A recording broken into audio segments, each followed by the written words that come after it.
북한이 말하는 적대시 정책이란 무엇일까요? 북한은 미국에 이 말을 많이 합니다. 북한에 대한 적대시 정책을 철회하라. 적대시 정책을 철회했다는 어떤 증거도 찾을 수 없다. 그럼 미국에선 북한에 대해 적대시 정책을 하고 있을까요? 참 재미있는 사실이 있습니다.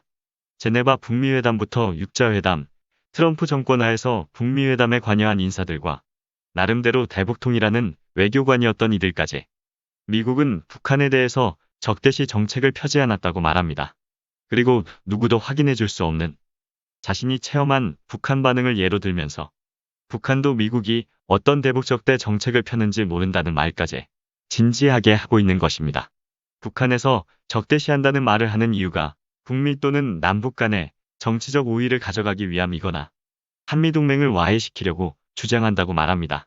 북한 주장이 맞는 것도 있고 미국 주장이 맞는 것도 있습니다. 한미동맹 해체 주장처럼 우리나 미국 입장에서 들었을 때 말도 안 되는 북한 주장도 있고 제재 일부 완화 같은 어느 정도 북한 주장이 이해되는 것들도 있습니다. 하지만 미국이 말하는 것처럼 적대시 정책이 아예 없는 것은 아닙니다. 북한이 볼 때 위협을 주거나 지위를 이용해 압박을 해오는 모든 것이 적대시 정책일 수 있습니다. 우리 대한민국도 대한민국만의 입장이 있습니다. 북한과 아무리 대화를 희망하고 교류를 하기 위해 우리 정부가 노력한다 해도 수용할 수 있는 것이 있고 수용이 불가능한 것이 있습니다. 그래서 대화라는 것이 필요하고 협상이라는 것이 필요하고 자주 만나고 실천 가능한 일들을 함께하고 유지함으로써 서로가 신뢰를 쌓아 나가야 합니다. 마을에서 사이가 좋지 않은 두 사람이 있다고 가정해 보겠습니다. 개똥이가 풀을 베러 낫을 들고 길을 걸어간다고 했을 때 사이가 나쁜 쇠똥이가 볼 때 개똥이가 들고 가는 그 낫은 자신을 해칠 수 있는 무기로 보일 것입니다. 쇠똥이가 개똥이를 그렇게 본다면 사이가 좋은 말똥이가 볼 때는 풀을 베러 가는 도구로 볼 것이고 수고하라며 개똥이에게 위로를 건넬 것입니다. 70년이 넘는 세월 동안 죽여야 하는 존재로 서로가 교육하며 살았습니다. 그 중심에 미국이 한 자리 차지하고 있었다는 것은 누구도 부인할 수 없는 일입니다. 한국에서 미국과 하는 모든 행위가 북한이 볼 때 위협으로 느낄 수 있습니다. 미국과 함께하지 않아도 국군의 규모가 있는 훈련은 그 자체로 위협으로 보일 것입니다. 군사력에서 북한이 우위에 있을 때와 지금 느끼는 북한의 시선은 많이 다를 것입니다. 남북한은 서로 죽여야 할 존재로 상대를 보았습니다.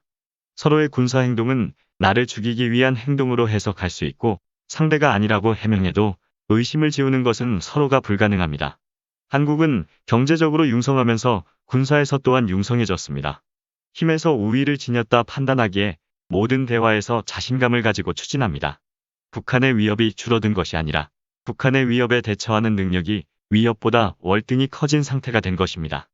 북한에서는 남한만으로도 힘의 균형이 어려운데 미국이라는 군사 동맹체, 그것도 북한의 적대적인 상태로 들어붙어 있으니 시간이 갈수록 불안할 것입니다. 근본적으로 남북미 사이에 신뢰가 부족하기 때문입니다.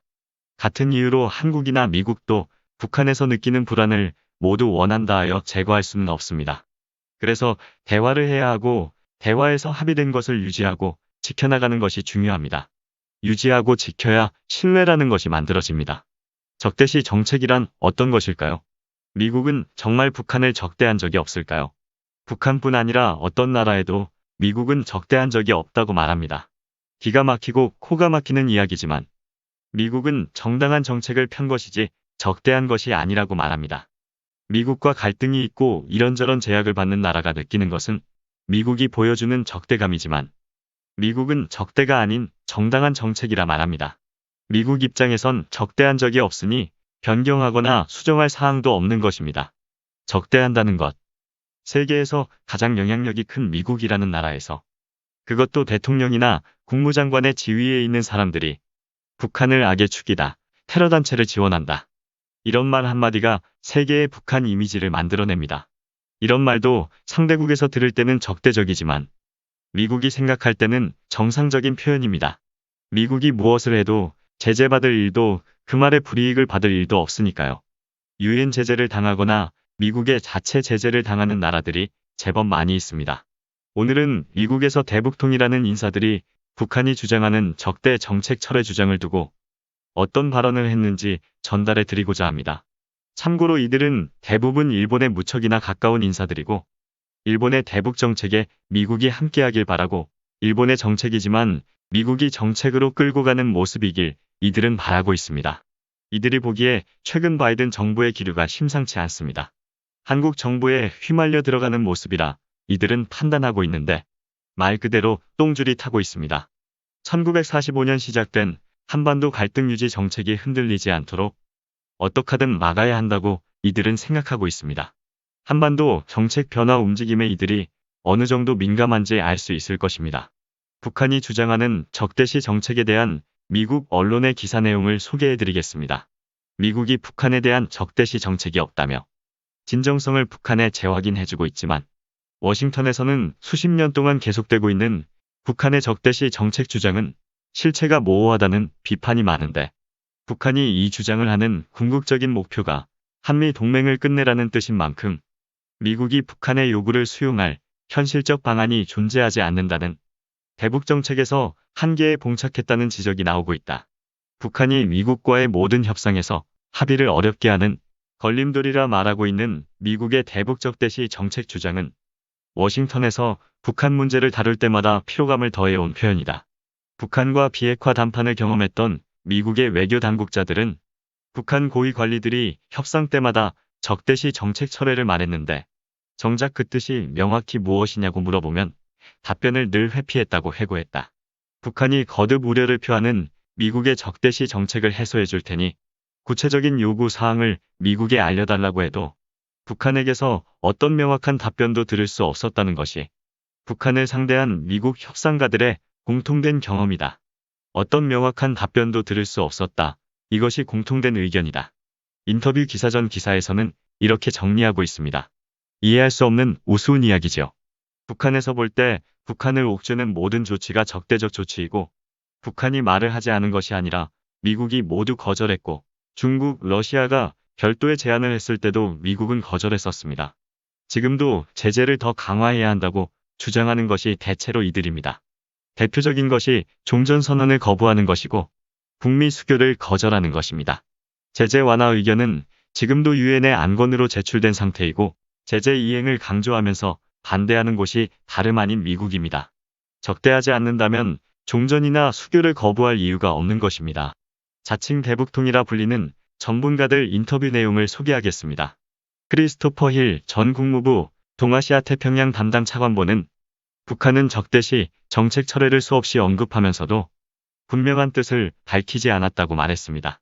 북한은 적대시 정책 때문에 미국과 대화를 해봐야 소용없다고 말하지만 끝내야 할 적대시 정책이 무엇인지 정의한 적이 없다면서 김정은 북한 국무위원장이 최근 미국이 북한에 적대적이지 않다고 믿을 만한 행동적 근거가 하나도 없다고 했는데 이것은 북한의 전형적인 대미 전략일 뿐이라는 반응이 워싱턴에서 나오는 이유가 이런 배경 때문이라고 말했습니다. 조셉 디트라니 전 미국 육자회담 차석 대표도 힐 전 차관보와 마찬가지로 북한은 적대시 정책이라는 용어를 항상 쓰면서도 그게 무엇을 의미하는지 설명한 적이 없다면서 북한은 협상에서 진전을 보지 못할 때 그리고 미국, 한국, 일본 등과의 관계가 만족스럽지 않을 때 적대시 정책이라는 말을 꺼내는데 막상 원하는 것을 얻고 진전이 이루어지면 더 이상 북한에서 그 말을 하지 않는데 적대시 정책은 상황에 따라 전술적으로 쓰는 표현일 뿐이라는 것입니다. 미국과 유럽에서 열렸던 북한과의 반관반민회의에 여러 차례 참석했던 브루스 클링너 헤리티지 재단 선임연구원은 적대시 정책의 정의와 관련해 북한은 의도적으로 이를 매우 모호하고 일정한 형체가 없게 유지하면서 그때그때 자신들이 원하는 뜻으로 해석될 여지를 남겨뒀다고 지적했습니다. 미국의 적대시 정책을 비난하는 북한 당국자들에게 우려를 덜어줄 수도 있으니 구체적으로 설명해 달라고 부탁하면 그들은 주제를 바꾸거나 정확한 의미에 얽매이고 싶어 하지 않았다고 회고했습니다. 구체적으로는 2019년 10월에 스티븐 비건 국무부 대북특별대표가 스톡홀름에서 북한 당국자들과 만나 그들이 제기하는 안전보장과 평화선언, 적대시 정책의 의미에 관해 물어봤지만 대답을 듣지 못했다는 예를 들었습니다. 방금 소개한 것처럼 북한이 정확하게 표현하지도 않고 모호한 표현을 사용한다며 대북적대 정책 철회 주장은 실체가 없는 주장이라는 이들이 있는 반면 소수이긴 하지만 다른 주장을 하는 사람도 있습니다. 뉴욕 채널이라 불리는 UN 대표부를 통해 북미 간 실무 협상을 전담했던 전 국무부 관리들은 비공식으로 북한과 회동 시 북한 외교 관리들이 미국의 적대시 정책을 조목조목 열거하는 경우가 자주 있었다고 주장했습니다. 북한에서 주장하는 적대시 정책의 단기적 목표는 제재 완화이며 이룰 수만 있다면 한미동맹도 끝났으면 하고 바라겠지만 주장은 하지만 불가능하다는 것을 북한도 모르지 않습니다. 비핵화로 얻어낼 수 있는 최대치를 북한은 이미 밝혔습니다. 종전선언과 평화협정, 그로 인한 북미 수교와 체제 안전 보장이 그것입니다. 미국은 북한이 책임감 있는 행동이나 양보를 먼저 할 것을 요구하고 있습니다. 미사일 발사 중지도 포함되지만 비핵화 의지를 확인할 수 있는 북한의 선행 조치를 요구하고 있습니다. 그런데 북한에서 볼 때 미국은 요구만 하지 요구를 들을 생각이 없다고 생각합니다. 협상의 기본 전제는 조건 없이 만나는 것이 아닙니다. 서로 원하는 것이 있어서 협상을 하자는 것인데 조건 없이 만나자는 제안 자체가 문제가 있는 것입니다. 더구나 한국에서 종전선언이란 조건을 제시해 주었습니다. 미국이 이를 수용했을 때 북한은 무엇을 하고 북한이 무엇을 할 때 미국은 다음 조치로 무엇을 할지 그런 것을 하려고 협상을 하는 것입니다. 북미 모두 당장의 전부를 얻지 못합니다. 미국을 보며 북한은 다 내주면 당한다는 생각이 강하고 미국은 북한을 보며 약간의 경제적 보상이나 남북한에 제한된 교류 정도를 허용하고 종전선언 같은 미국의 손실 없이 비핵화를 했으면 하고 바라고 있습니다. 뭔가 될 듯한 분위기는 무르익고 있는데 참 결실이 어렵습니다. 오늘은 한반도 갈등 상황과 북한을 바라보는 미국의 시선, 북한이 말하는 대북적 대시 정책을 이야기했습니다. 도움이 되셨다면 구독을 부탁드립니다. 오늘도 변함없이 영상을 시청해주신 여러분 고맙습니다.